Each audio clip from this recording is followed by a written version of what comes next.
Ah, no, quemaron el Oxxo, compitas, quemaron el Oxxo.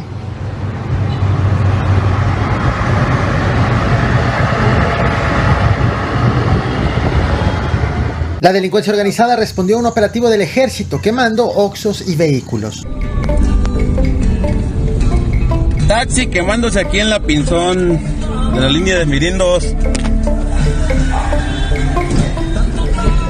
Este ataque ocurrió en Uruapan, Michoacán, casi al mismo tiempo de otros enfrentamientos entre las Fuerzas Armadas con la delincuencia organizada en Buenavista, Tomatlán, donde los delincuentes atacaron incluso con drones, pero voy por partes. ¿Qué es eso?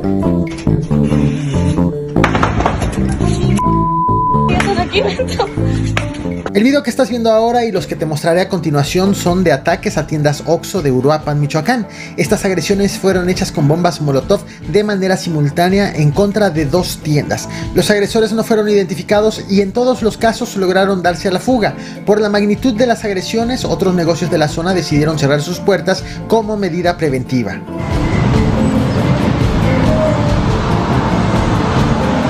En respuesta, de manera inmediata fueron movilizadas a las zonas atacadas elementos de la Guardia Civil Estatal y la Policía Municipal, quienes desplegaron un operativo de seguridad para proteger las periferias. Por su parte, la Secretaría de Seguridad Pública de Michoacán informó en un comunicado breve que los agentes mantenían un intenso operativo en brechas y zonas serranas de la región para tratar de dar con los delincuentes que provocaron los incendios. Al momento en que hago este video, la autoridad no ha reportado ni heridos ni muertos en los ataques, así como tampoco detenidos. Lo cierto es que estos incendios se extendieron a algunos vehículos, tanto taxis como camionetas.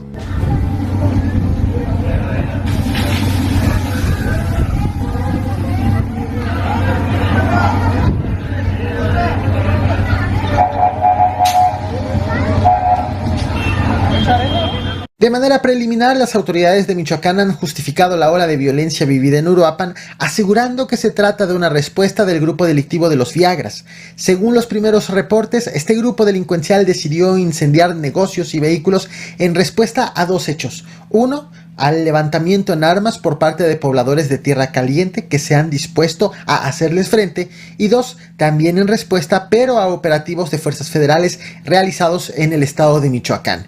El balance preliminar de daños es de 2 vehículos incendiados y 2 tiendas quemadas, también aunque 3 vandalizadas. El primer ataque registrado ocurrió en una tienda ubicada sobre el Libramiento Oriente a la altura de la colonia Constituyentes. Allí el Oxxo primero fue asaltado y después fue incendiado.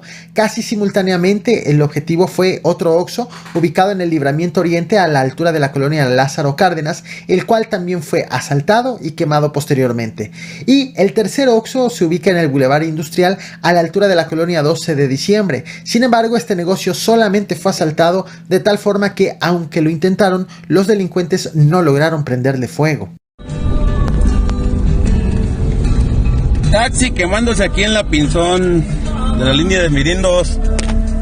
Más tarde vinieron los reportes de los vehículos incendiados. Primero fue un taxi en la colonia El Periodista, donde los delincuentes obligaron al conductor a bajar antes de incendiar la unidad. Más tarde fue una camioneta repartidora, la cual fue quemada en la colonia Ramón Farías luego de bajar a su chofer por la fuerza.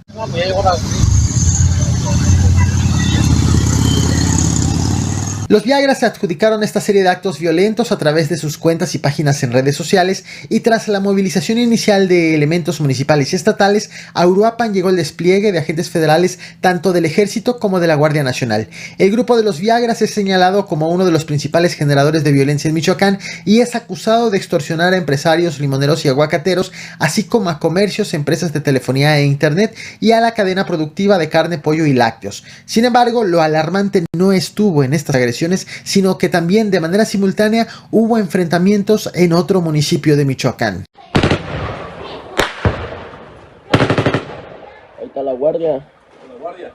La guardia. Esto ocurrió en Buenavista, Tomatlán. También la mañana de este jueves 18 de julio, habitantes de Santa Ana, Amatlán, Simanca y Pinzándaro fueron testigos de balaceras protagonizadas por integrantes de 2 grupos antagónicos de la delincuencia organizada.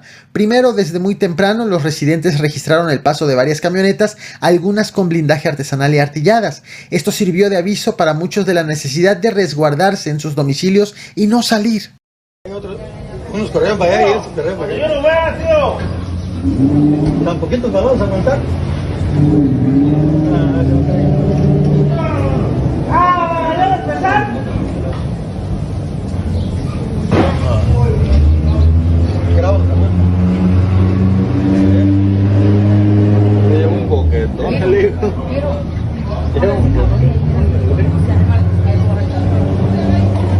Cerca de las 8 de la mañana comenzaron a escucharse las detonaciones de armas de grueso calibre en distintos puntos de las comunidades. En Santa Ana, los delincuentes atravesaron un camión refresquero para bloquear la vialidad. Lo sorprendente del hecho es que estos delincuentes no solamente operaron por tierra, pues los habitantes también videograbaron cómo fueron utilizados drones, los cuales usan los cárteles para lanzar explosivos de fabricación casera.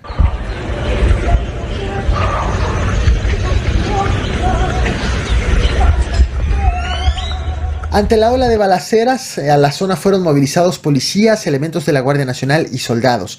De la misma forma que ocurrió en Uruapan, en Buenavista Tomatlán tampoco hubo un solo detenido, ni herido, ni abatido reportados. Sin embargo, aquí el personal de la Guardia Nacional sí aseguró 2 camionetas presuntamente abandonadas por los criminales, al menos una de ellas tenía blindaje artesanal.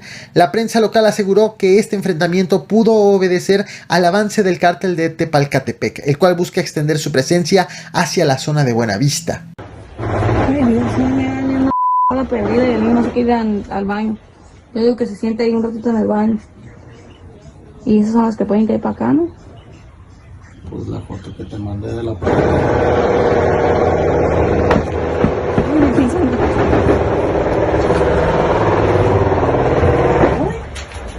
¿Qué es eso? Esto es un niño. Aquí dentro. La violencia en la región se ha vuelto especialmente preocupante. Apenas la semana pasada en Palacio Nacional fue presentado un informe de seguridad en donde se reportó el avance de los trabajos del gobierno federal en los 50 municipios más violentos del país. Aunque este balance general es positivo, con una reducción del 15.3%, de manera particular no todos los municipios tuvieron sus índices delictivos a la baja. En 18 de esos 50 municipios se cometen más asesinatos hoy que cuando inició el gobierno de Andrés Manuel López Obrador, según el reporte hecho por el mismo gobierno federal. Entre esos municipios se encuentran Uruapan, Michoacán, que pasó de 6 municipios dolosos en diciembre del 2018 a 17 en junio del 2024. Otros municipios michoacanos con escalada de violencia son Zamora y Jacona, según se reveló en el mismo informe. Los resultados de los homicidios dolosos en los 50 municipios prioritarios es una disminución del 15.3%. Adelante. La situación de inseguridad en Uruapan fue evidente también durante las campañas. Durante la primera semana de mayo, la entonces candidata oficialista a la presidencia de la República, Claudia Sheinbaum, hizo un recorrido por Michoacán. A su paso por Uruapan, la morenista llegó escoltada por 2 vehículos militares con soldados fuertemente armados. Los militares tomaron la vanguardia del convoy, guiando el vehículo de la candidata y sus acompañantes por las calles del municipio. Todo esto ocurrió a la par que los comerciantes estaban siendo extorsionados por el crimen organizado y el 85% de la población adulta percibía ya altos niveles de peligro, según la encuesta del INEGI. Al respecto, la aspirante ya había asegurado que no tenía miedo por su seguridad. Lo cierto es que el mitin programado para la 1 de la tarde en la plaza central de Uruapan se realizó con un dispositivo de seguridad poco común en los demás mítines. En esa ocasión incluyó patrullajes de las Fuerzas Armadas y la presencia de la Guardia Nacional en puntos estratégicos. También hubo una presencia discreta de las policías estatal y municipal. Decirles que vamos a Uruapan, estamos saliendo de Lázaro Cárdenas, vamos a Uruapan, ahí nos vemos a la 1 de la tarde. Sin embargo, Uruapan corrió con mejor suerte que Apatzingán. Durante esa gira, el equipo de campaña había agendado una parada de la aspirante en Apatzingán. Sin embargo, el arranque de la visita a ese estado coincidió con una serie de enfrentamientos y narcobloqueos en el municipio, tras lo cual fue cancelada la visita de la morenista. Aunque en esa ocasión la justificación del equipo de Claudia Sheinbaum fue cambios en la agenda por motivos estratégicos, lo cierto es que la cancelación coincidió con la ola de violencia que se desató en ese municipio. Entonces es por estrategia, no por seguridad. No, es estrategia. Es un asunto que ellos vieron allá de logística y cómo continuar eso y al final llegar a Apatzingán.